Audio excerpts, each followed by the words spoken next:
Yeah, we want to thank all our viewers and customers for giving us business in 2020. I must say that as witnessed in all sectors of the economy, we have been battling a very popular enemy now called COVID-19. It affected a lot of individuals and sectors in the economy, but we worked very hard to keep the lights on. Because we knew that there are so many sectors that need our support in terms of providing power. Talk about security, talk about health. So we did our best to be available 24 hours a day. And so wherever there was a challenge, our teams were on the road to ensure that we keep the power connections and the bulbs and the sockets on. So 2020, we also planned to spend about $80 million in terms of investments to improve reliability and the network. So we achieved this, and there's been great improvement in terms of the network reliability as we continue to power Uganda and serve everybody that has electricity needs. So that's how I can wrap up the year. It was a bit of a challenge, of course, ensuring business continuity, because we had to scale down in terms of office presence or presence at all our facilities. We came up with a policy of running about 30% staff presence all the time, and would rotate, so that in the event that there are cases reported, you don't shut down, but you're able to utilize the available manpower. So that has worked for us until now, as we continue to look for solutions in our effort to fight the spread of COVID. We are regulated by the Electricity Regulatory Authority of Uganda, and our key role, we are power distributors. We distribute energy on behalf of the government of Uganda. So every quarter, the Electricity Regulatory Authority releases power tariffs for the quarter. So last month, which is not so many days back, they released rates, which are not quite different from what we shared or what we had in the previous quarter. But they are new rates, as you saw them, as we issued them to the public. And what remains very important is that still our people have the lifeline units. The first 15 units that you load in a month come at a discounted rate of 250 compared to the ordinary 720. So that one is there. But also energy is a key ingredient in economic development, because if you look at infrastructure, they need it. If you look at people who are setting up industries, milling, abattoirs, and all that, they need energy.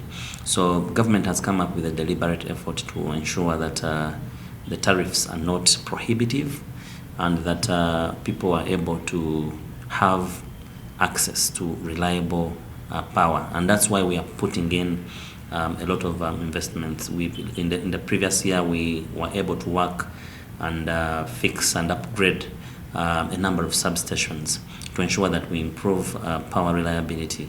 And this year, we are continuing with a lot of investments, also stepping up power in several areas where there is need, injecting more transformers. We have so far injected over 1,400 transformers across the network.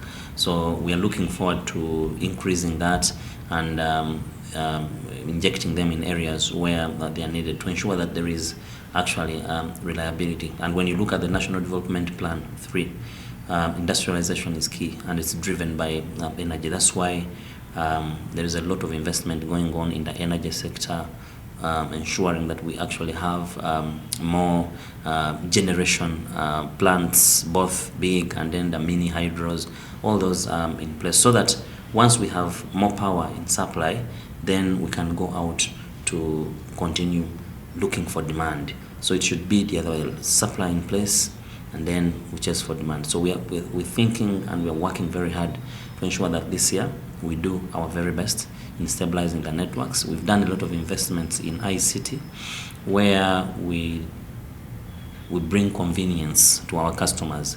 You don't have to come to us when you have a power challenge or even when you want to apply for power. So we are putting everything in the hands of our customers. You just use your phone and you're able to access all the services that you would want to access from us. And so there's what we call the Umeme app. With the app, you can do anything you want. If you want to load Yaka, if you want to make a payment here, if you're on postpaid, all the bills here.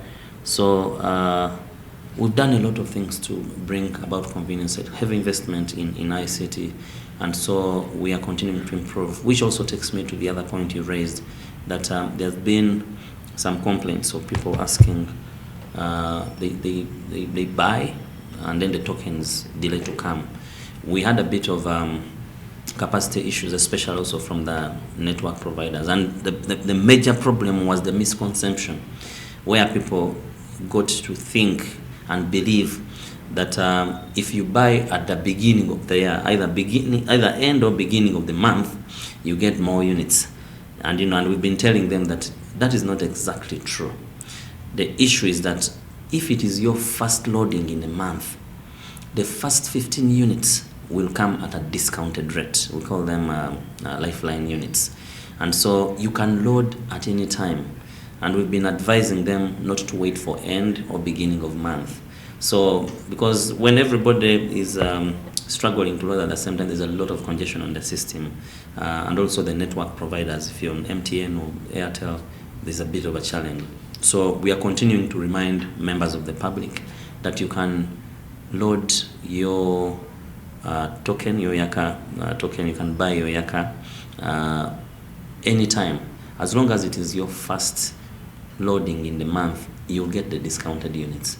So don't wait for end of month. You can buy during any other period outside the peak hours. And so that will happen. But also we've done system upgrade. And so the challenges we have had in the past are going to be greatly minimized. So you won't have to buy and then wait for a day or two when there is when you haven't received a token. But also we encourage people to use our app. If you have the Umeme app, you don't have to actually wait for this. You just key in your account number and you receive your token right on your phone. So that's the convenience we are bringing, so that people do not have to walk to us. It's been a very difficult period of COVID, where there are restrictions and they're saying you shouldn't have as many people in office as you can. So we've been asking and telling people to access us online. All our services are online.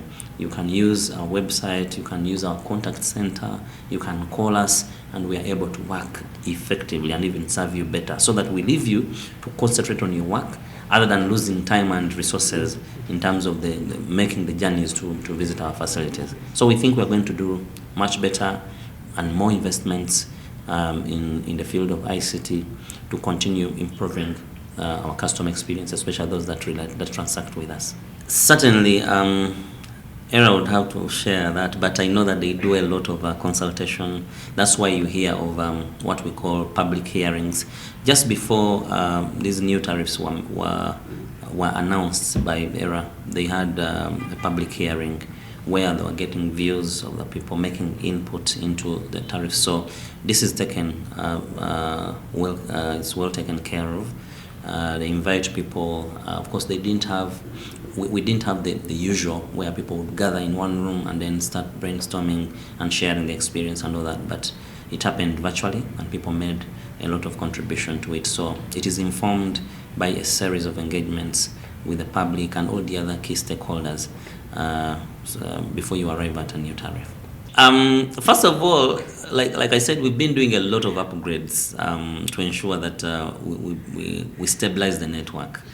And we always share a schedule of load shedding way in time, like actually a month ahead, and say, look, in the coming month, we shall have these areas off for this particular period to give room for maintenance to happen. And indeed, that happens, because we announce it. It also goes in the newspapers and we put it on our website. So the schedule is known because we want people to plan their days. For instance, if I'm running a salon, it helps me to plan when I should have a generator on standby, or I shouldn't come to work when I'm not going to have power. It doesn't make sense. So that helps us to work and inform our customers so they plan ahead. But also there are sometimes when impromptly there is a problem. For instance, you've read and heard about floating islands and all that. So those come and they affect generation. So at the end of the day, we are not able to get power from the generator at that particular time, but still we do our best to explain. And also other emergencies that could happen on the lines. We try our best to ensure that we communicate to the public, and once there's a problem, even if it's not well communicated, we do our best to restore. As you know, we are apolitical. We don't support any parties, any candidates. We are service providers. We are utility service providers. So we do our best to ensure that there is connectivity, there is reliability, and that is going to be our continued game. And safety is very, very key. We have been telling people, yes, we're in a political season, and you see so many posters hanging on power lines, live power lines at some points, with with bottles of water, with stones to hold them on the lines.